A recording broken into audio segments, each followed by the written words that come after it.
இப்போ என்ன பார்க்க போகிறோம்னா கோலா மீன் பொடி மாஸ் தான் பார்க்க போகிறோம். அதுக்கு எப்படி செய்யணும்னு பார்க்கலாம் வாங்க. இந்த கோலா மீன் எடுத்து வெந்நீரில் போட்டு எடுத்து வச்சுருக்கோம் இல்லையா, அதை வந்து இப்படி தூள் தூளாக உதுத்துக்கிட்டு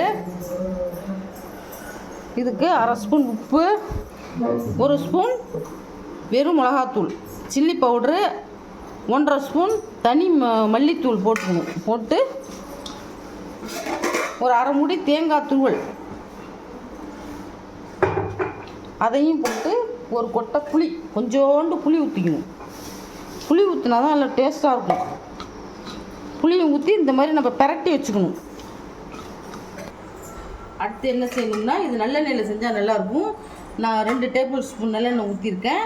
எண்ணெய் காஞ்சதும் 1 ஸ்பூன் சோம்பு, 1 பூண்டு தட்டி வச்சுருக்கேன், அம்மியில் வச்சு தட்டி வச்சுருக்கேன், அதை போட்டுக்கலாம். ஒரு பெரிய சைஸ் வெங்காயம், ஒரு பச்சை மிளகாய் அதையும் போட்டுக்கலாம்.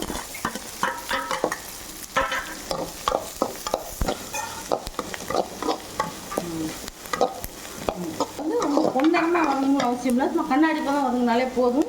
அடுத்தது ஒரு கொத்து கருவேப்பிலை போடுறேன்.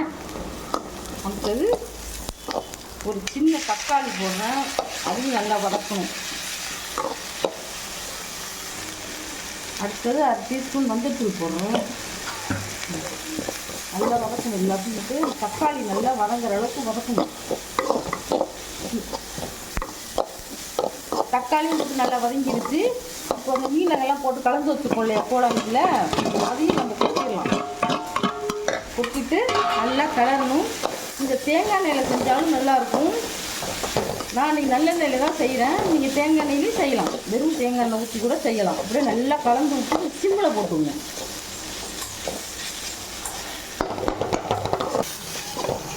இப்போ என்ன செய்வீங்கன்னா, கொஞ்சம் ஹை ஃப்ளேமில் வச்சு இந்த மாதிரி கைவிடாமல் கிளறிக்கிட்டே இருக்கணும். கிளறிக்கிட்டே இருந்தீங்கன்னா கொஞ்சம் எண்ணெய் பத்தலைனாலும் கொஞ்சம் போட்டுக்கலாம்.